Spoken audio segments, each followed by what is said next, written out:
നമസ്കാരം. വാർത്തകളിലേക്ക് സ്വാഗതം. സംസ്ഥാന സർക്കാരിന്റെ ആദ്യ നയപ്രഖ്യാപന പ്രസംഗം ഇന്ന് നിയമസഭയിൽ നടക്കും. രാവിലെ 9 മണിക്ക് ഗവർണർ സഭയെ അഭിസംബോധന ചെയ്യും. തിരഞ്ഞെടുപ്പ് കാലത്ത് UDF മുന്നോട്ടുവെച്ച പ്രധാന വാഗ്ദാനങ്ങൾക്കും ഗ്യാരണ്ടികൾക്കും ഈ നയപ്രഖ്യാപനത്തിൽ വലിയ മുൻഗണന ലഭിക്കുമെന്നാണ് സൂചനകൾ.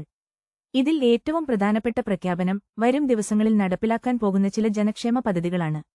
ജൂൺ 15-ാം തീയതി മുതൽ KSRTC ബസ്സുകളിൽ സ്ത്രീകൾക്ക് സൗജന്യ യാത്ര അനുവദിക്കുമെന്ന സുപ്രധാന വാഗ്ദാനം നയപ്രഖ്യാപനത്തിൽ ഉണ്ടാകും. ഇതോടൊപ്പം ക്ഷേമ പെൻഷൻ 3000 രൂപയായി വർദ്ധിപ്പിക്കുന്നതും വയോജന വകുപ്പ് രൂപീകരിക്കുന്നതും സംബന്ധിച്ച കാര്യങ്ങളിൽ ഇന്ന് അന്തിമ തീരുമാനമുണ്ടായേക്കും. ഇന്ദിര ഗ്യാരണ്ടികൾ ഉൾപ്പെടെയുള്ള വലിയ ജനക്ഷേമ പദ്ധതികളിലായിരിക്കും പുതിയ സർക്കാർ കൂടുതൽ ഊന്നൽ നൽകുക. ഇനി സംസ്ഥാനത്തിന്റെ അടിസ്ഥാന സൗകര്യ വികസനത്തിലേക്ക് നോക്കുകയാണെങ്കിൽ സിൽവർ ലൈൻ പദ്ധതി റദ്ദാക്കിയ സാഹചര്യത്തിൽ അതിനു പകരമായി വരാനിരിക്കുന്ന ബദൽ പദ്ധതികളെക്കുറിച്ച് സഭയിൽ ഇന്ന് ശക്തമായ ചർച്ചകൾ ഉയർന്നേക്കാം.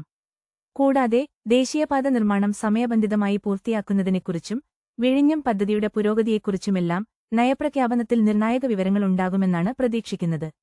ഈ വാർത്തയെക്കുറിച്ചുള്ള നിങ്ങളുടെ അഭിപ്രായങ്ങൾ താഴെ കമന്റ് ചെയ്യൂ.